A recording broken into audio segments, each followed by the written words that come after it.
Hello, my name is Abby. I'm an alcoholic. Hi, it's so good to be here. I'm getting over a cold, so my fear is that I'm going to have a coughing attack while I speak. So if I do, just don't mind me. But it's good to be here. This is... I got sober in California and I moved to Salt Lake about 4 or 5 years ago, and this was the first meeting I came to. I had been to a few in Salt Lake, and I'm like, oh, like there's people here working a program, there's something going on in this meeting, so it's good to be here. My sobriety date is June 19th, 2011, which is crazy.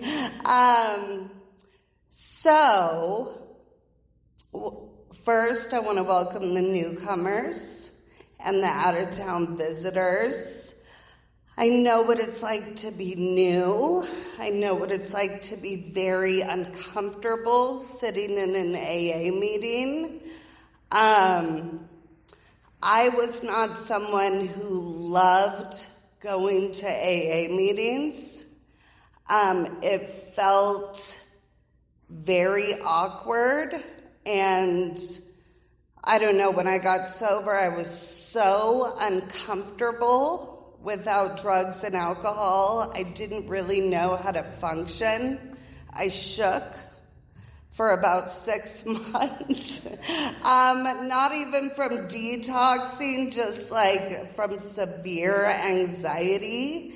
And I didn't have my solution, which is drugs and alcohol.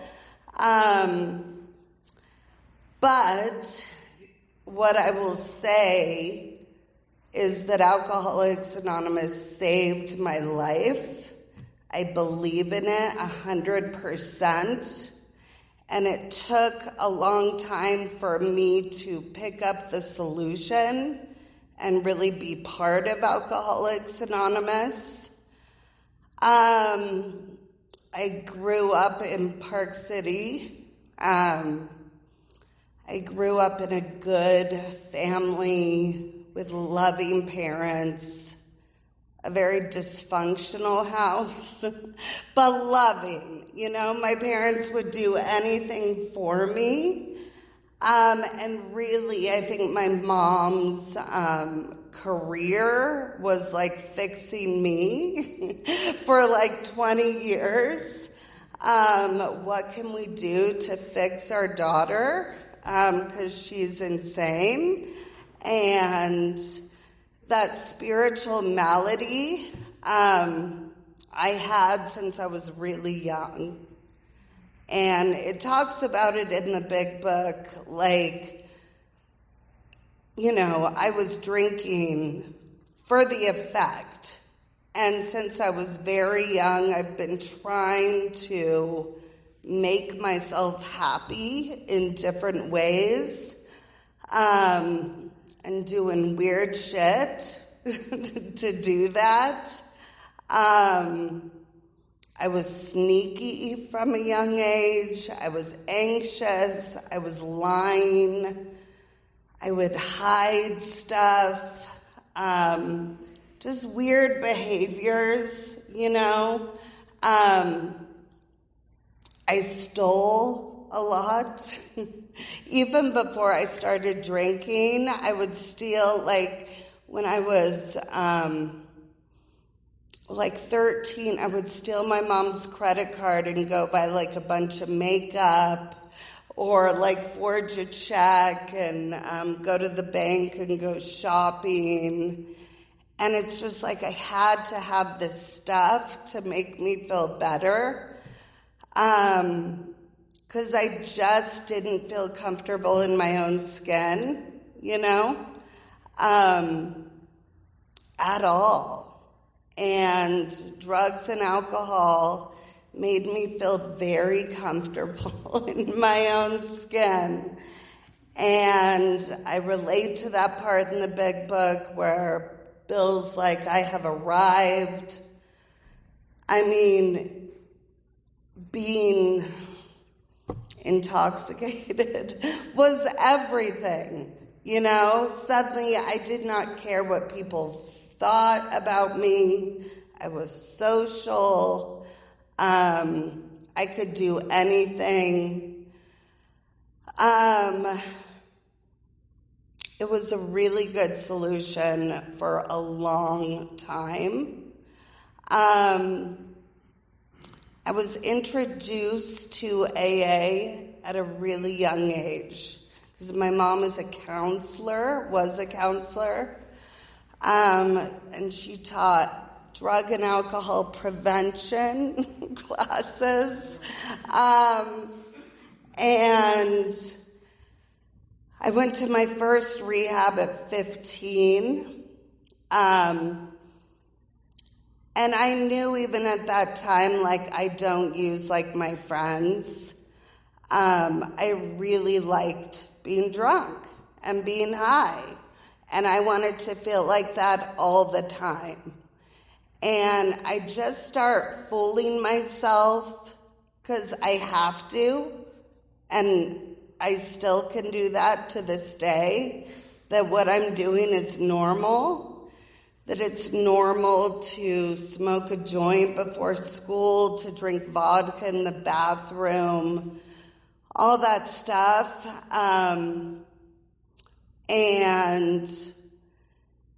So my parents pushed me in this rehab. I was not ready whatsoever.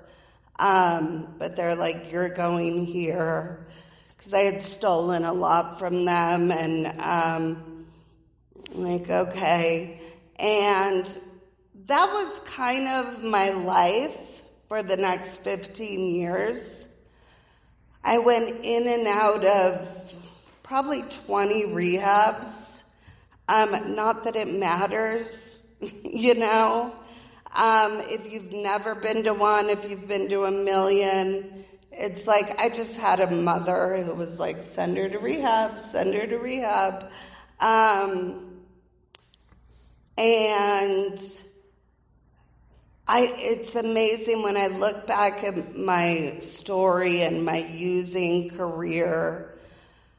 I lived in a daze for about 15 years, a complete daze. And I was not someone who, I want to say I got to this point where I'm like, I need to quit. I want to quit. I don't know if I ever got to that point. I became willing at some point, sorry about my voice, to do something different. But, for the next, my teens and 20s, my disease progressed. My consequences got worse. I was a very entitled human for no reason. It's like the world owes me. I had a story in my head about my life. A lot of it revolved around my dad.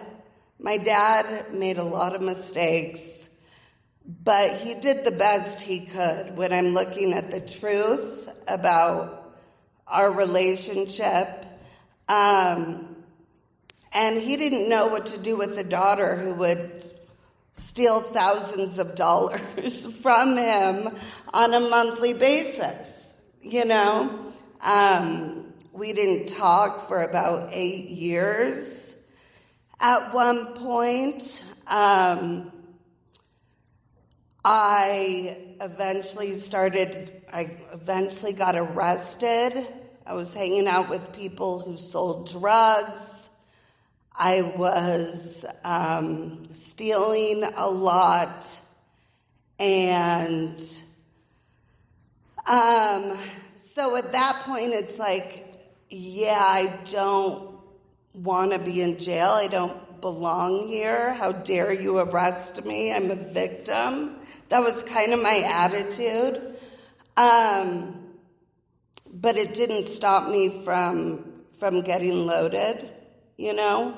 I was in drug court for about 4 years because I go to jail a lot because I can't stay sober. And yeah, that was kind of my life. It's like I'm trying to pull one over on everyone, you know, and it's like I just fool myself. I changed substances. Drugs are a big part of my story. I go to rehab for crack cocaine. I started using heroin. I moved a lot of places. I was in a lot of shitty, unhealthy relationships. I went to jail a lot. And I went to rehab when things got really bad. And it's like, for a second, I'm like, I need help, but I don't know what that means because I can't give up my solution because without drugs and alcohol, I'm just nothing. Like, I don't know how to function. I don't know how people are going to work. You know, I don't understand. I don't know how my friends are actually studying for a test. Like, I don't understand. I want to do that. I'm an intelligent human, but drugs and alcohol trumped everything, you know. So it went on like that for a long time. I lost friends. I lost relationships. I lost family. I have a brother and a sister, and I did not talk to them. My whole family had one thing in common. It was hating me. You know, it was like, what is she doing? She stole the car. She forged another check. I remember like every Chase Bank in Salt Lake and Park City, like my mom had called and it's like, don't allow this person to cash a check. I just did whatever I had to do, you know, and I didn't know what that was. My conclusion is that I'm a really shitty person or I'm insane. I mean, one of the two. And I saw a lot of therapists. I went to different kinds of rehabs. I went to Scientology rehab. I went to this Indian reservation for 6 months and did sweat lodges. And I mean, I can feel kind of good in a place like that for a second. But my MO, when I'm in treatment, I find a boyfriend and we plot like how we can get loaded in treatment. That's what I do every time and get kicked out. And I was court ordered to a lot of rehabs and I wound up in Orange County. I had been living in Seattle, But I wound up in Orange County. I'd come back here, and I woke up in a park, and I went to Orange County to another rehab. Let's try this. I'm sorry. And that's kind of where my real AA journey began. I will say in those 15 years, I had been around a lot of AA meetings because I go to rehab a lot. And I had had a lot of sponsors. I never did anything with those sponsors. Nothing. I didn't. And if you would have asked me at the time, I would have said, yes, I'm really doing this shit, as I'm sneaking alcohol in the bathroom. It's like I had to do that. There was no other way. So eventually I wound up at this I was homeless in Orange County, and my mother had cut me off, finally. It took a long time for her to cut me off. And my dad had cut me off a long time ago. But I was homeless in Orange County and strung out and had to drink. Once I can't talk and I shake. And I went to this indigent homeless shelter detox, and that is where I finally heard the message of Alcoholics Anonymous. Some women would come into this place and talk to me and the other women there. I didn't know why they were there. I thought it was very annoying. I'm like, why are you coming here to talk to me? And what I know now is they were working a 12-step, trying to get out of their own head, trying to be helpful. And those women saved my life. Because for the first time I heard about alcoholism, I'm like, I am like them. Because I've been saying I'm an alcoholic and a drug addict for a lot of years. But I did not know what that meant.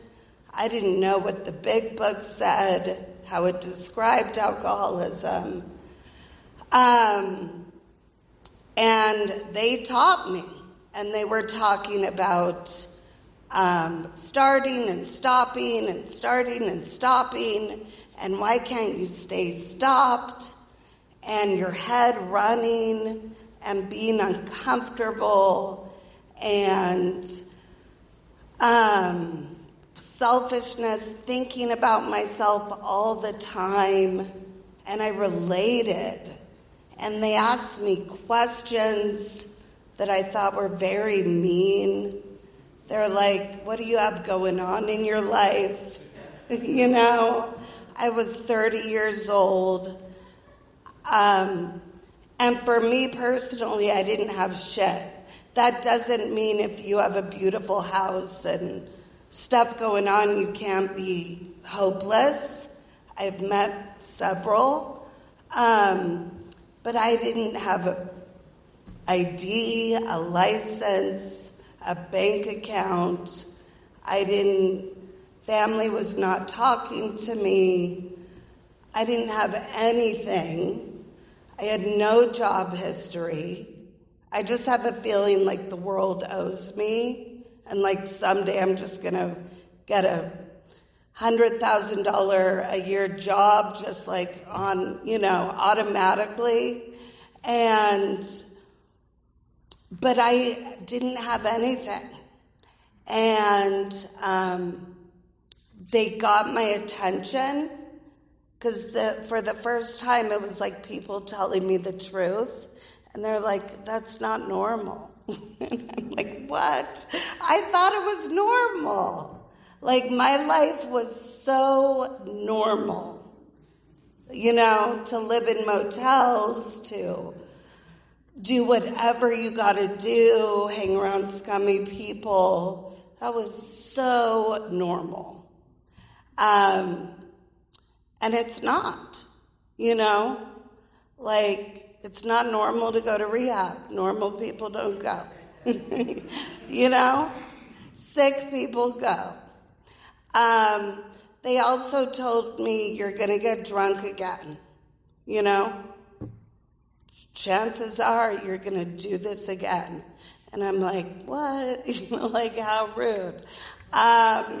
Even though I always do that again, you know? I've been doing the same thing for a lot of years.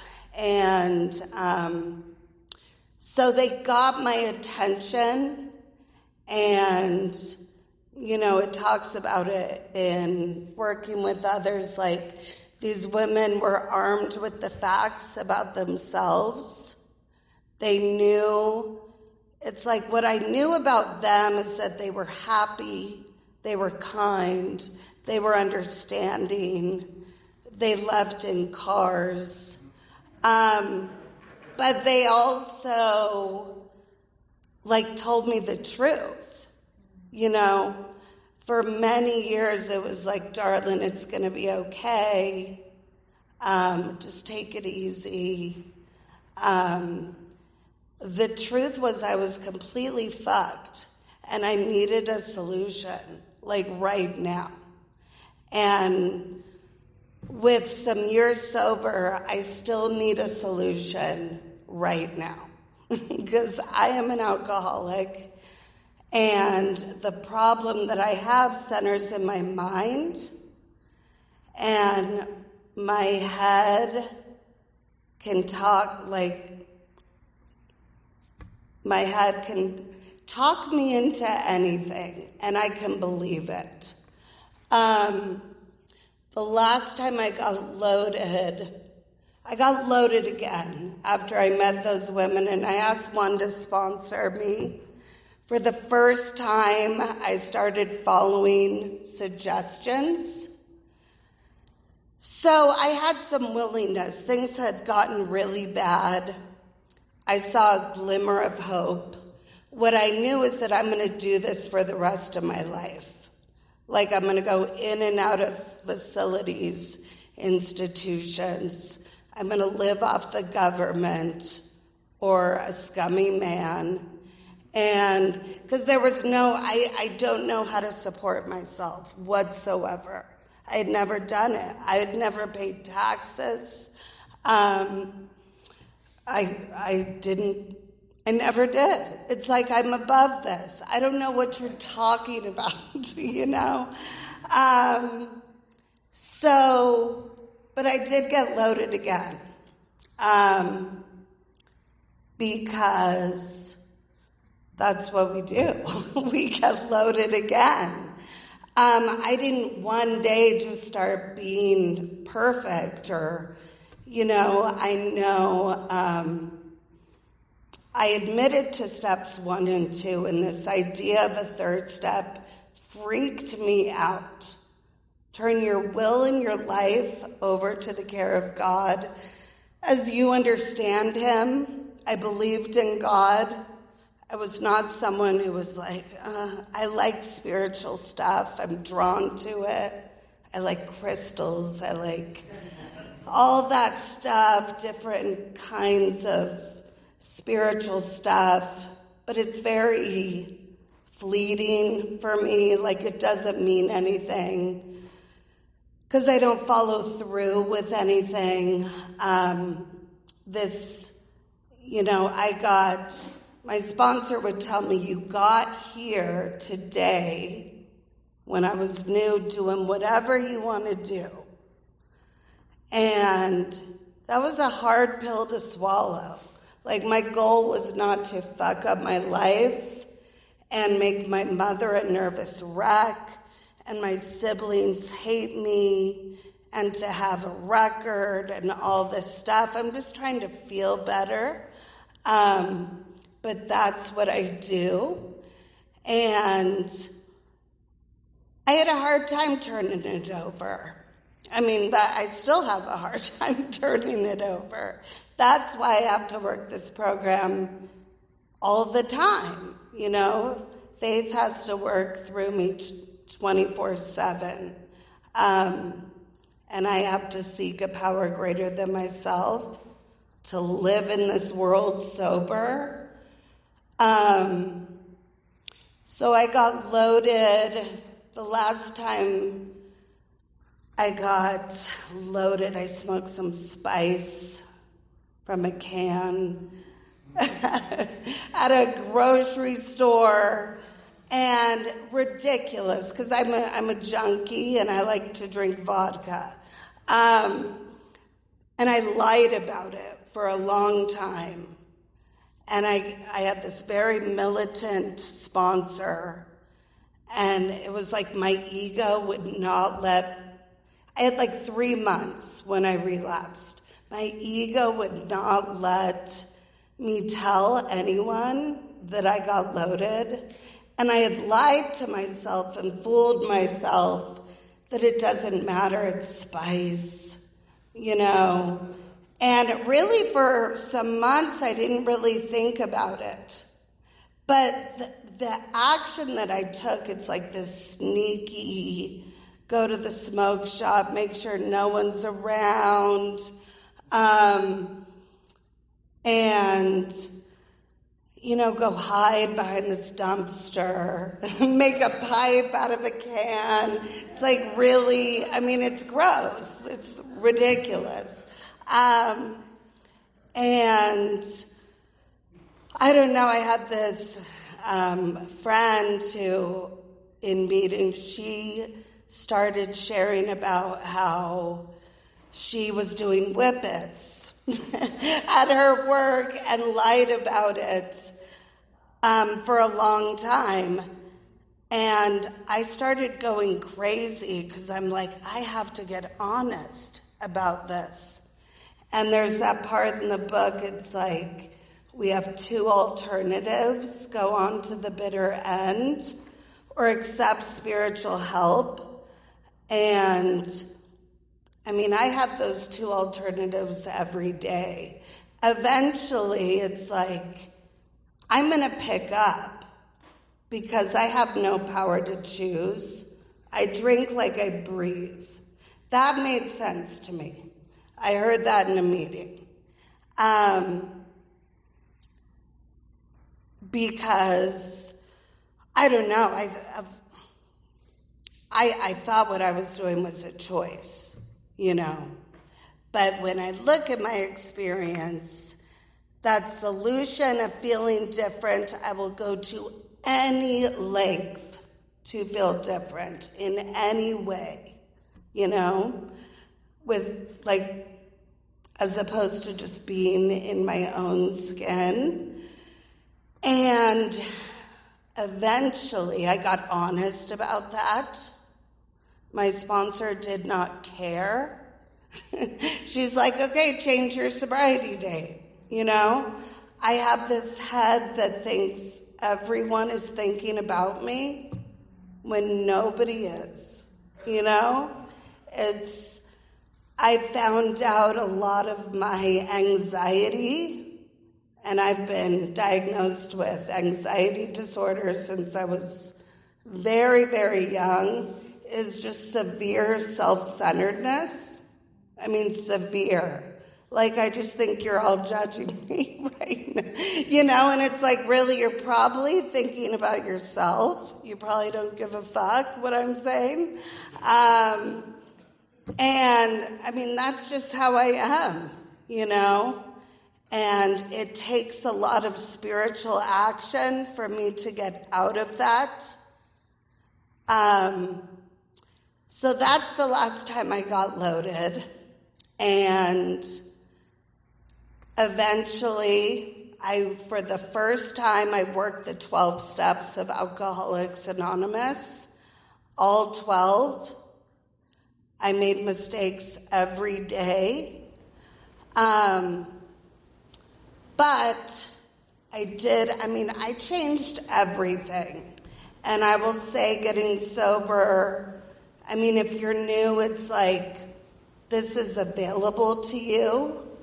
I don't tell anyone that getting sober is easy. Hardest thing I ever did. It took what it took for me to pick up the solution. The solution is crazy. Sounded crazy to me, It's like, really I got sober by doing a lot of things I don't want to do. A lot. My sponsor was like, be in a meeting every day, call me every day, stop thinking you have nothing good to think about, start saying I will be done, more than you can think, your only purpose is to be helpful, that's why you're in a meeting, it's not about you. She told me to get over myself, till this day, I'm still trying to get over myself, because I think everything's about me, and it's not.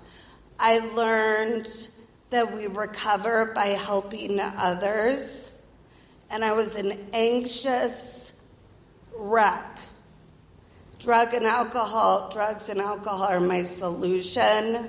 For a long time, I thought they were the problem, but the real problem is me sober without, what do I do now? I heard, get a job, make some friends. What do you mean? But I started taking small steps. I started trying to talk to a newcomer at a meeting or at my sober living, trying to be helpful. I went back to detoxes that I got kicked out of and would talk to women, not because I hate it at all. I want to do what I want to do. But I had some willingness for the first time. I would read some pages in the big book every morning, 60 to 63, that talks about selfishness and the third step, and reminding me what the problem is. And I would say a third step prayer every morning. And my sponsor would ask me every day who I helped. And she didn't let me complain a lot, because I had a lot of shit going on. It's like, I have a record, I don't know how to get a job, how am I going to support myself? I always have boyfriend issues, and she always directed me back to the solution. I had to start putting AA first, which was easier to do, never easy, but easier when I have shit going on. Today, it's not as easy, because AA gave me a life. But I wrote a fourth step. I was as honest as I could be. I did 6 and 7, continue to. 8 and 9 were scary, very, very scary. I owed a lot of money. I had embezzled money, from past employers. My parents I owed. God knows how much. I had legal stuff, all that kind of stuff.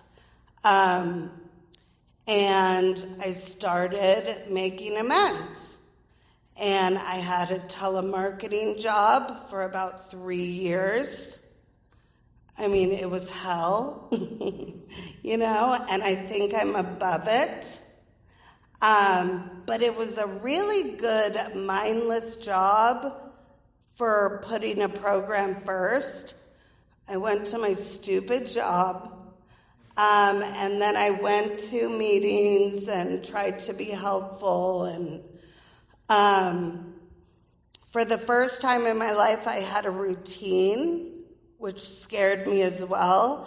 I had never had a routine for anything. I do what I want. I go where I want type of girl. I'm a nomad. I travel with whoever I'm with. And my life was very structured. And what I was doing, I was building a foundation for the rest of my sobriety.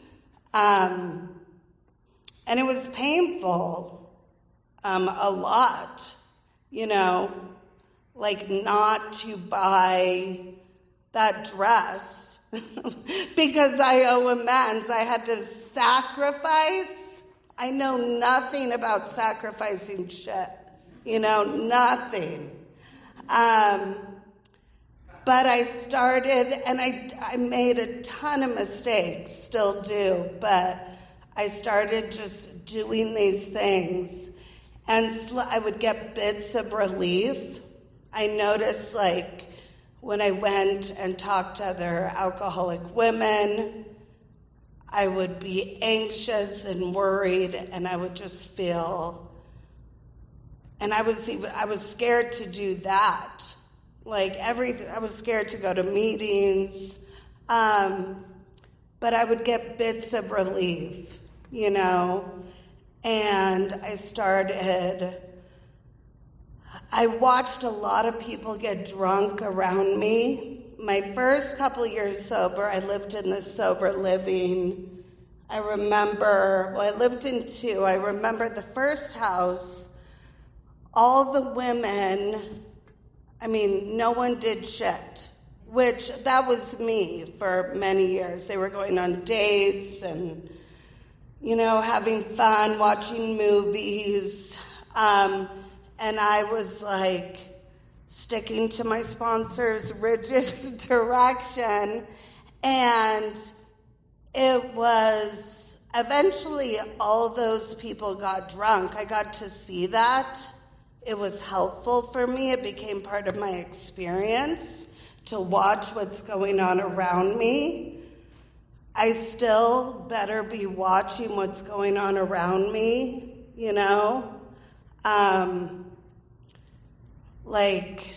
the people who are examples, it's we send a message by what we're doing, by showing up, even when things are really hard. And routine is a big reason I'm sober today. I believe that. And routines change. When I moved to Salt Lake, it was fucking hard. I moved here because my parents were dying. My mom had cancer. And my parents were the most healthy, active humans on the planet, mountain bikers. And my dad suddenly got this crazy neurological illness.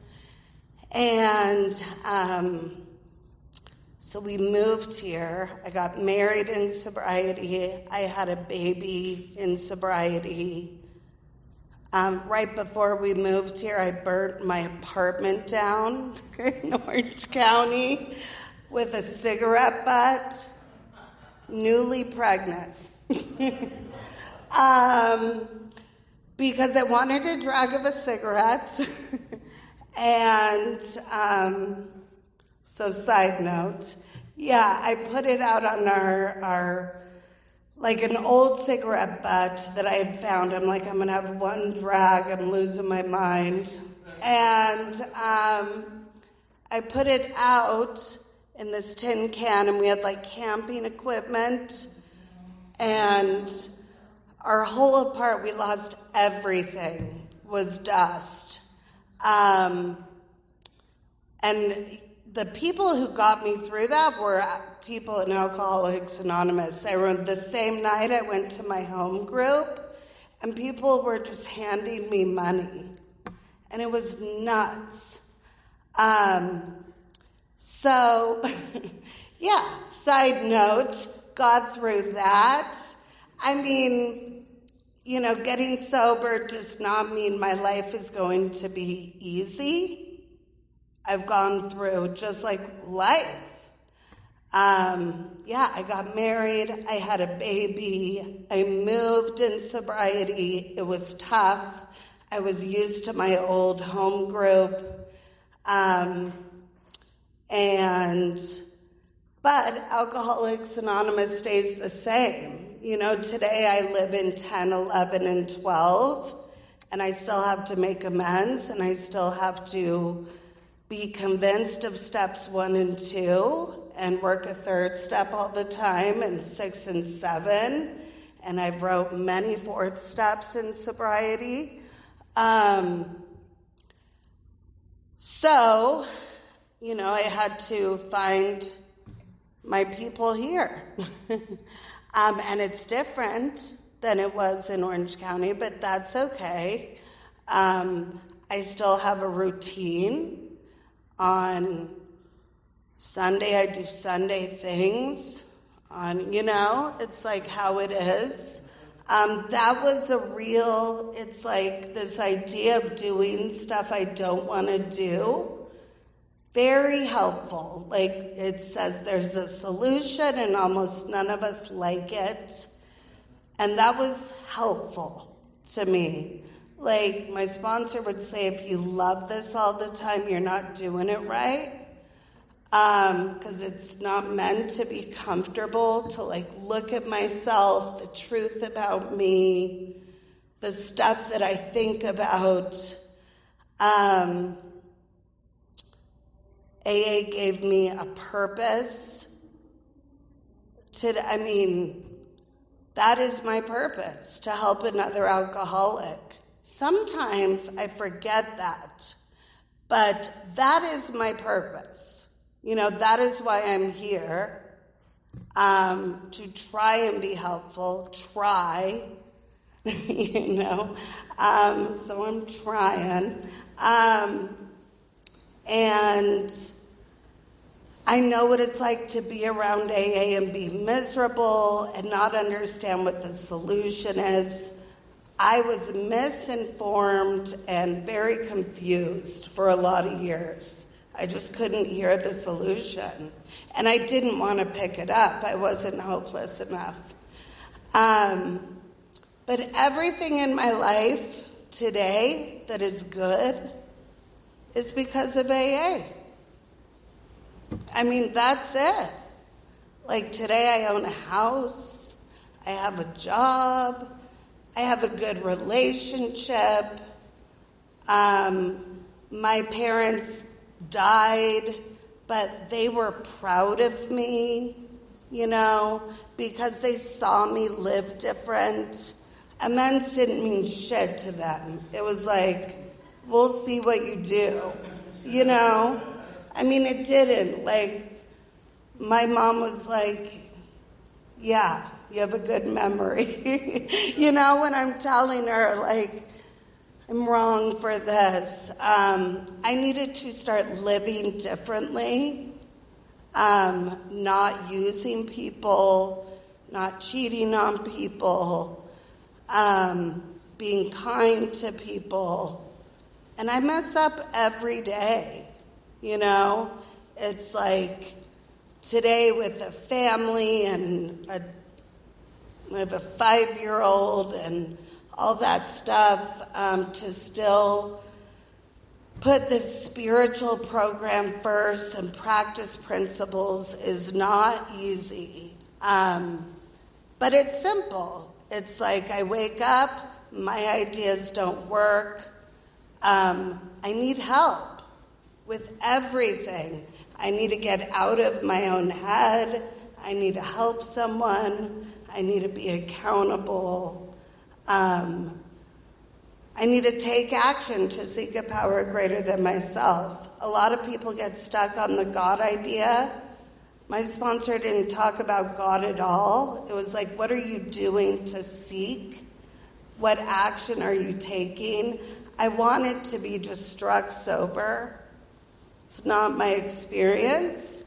But I have found a design for living that works really well. They got me sober. The obsession to get loaded, which I had for years, I don't have today. I thought people were just very strong. No, like something changed. Today I live life. I'm around people who drink all the time. It's not a problem. It can become a big problem real quick if I start doing what Abby wants to do. But I love AA. I'm grateful that I have it. Like, I look at my brother and sister, I'm like, I'm so lucky to have this program, you know? It gave me a life. For the first time, a lot of life sucks, but it gave me a life, and yeah, I'm super grateful for it, and that's all I got. Thanks for having me.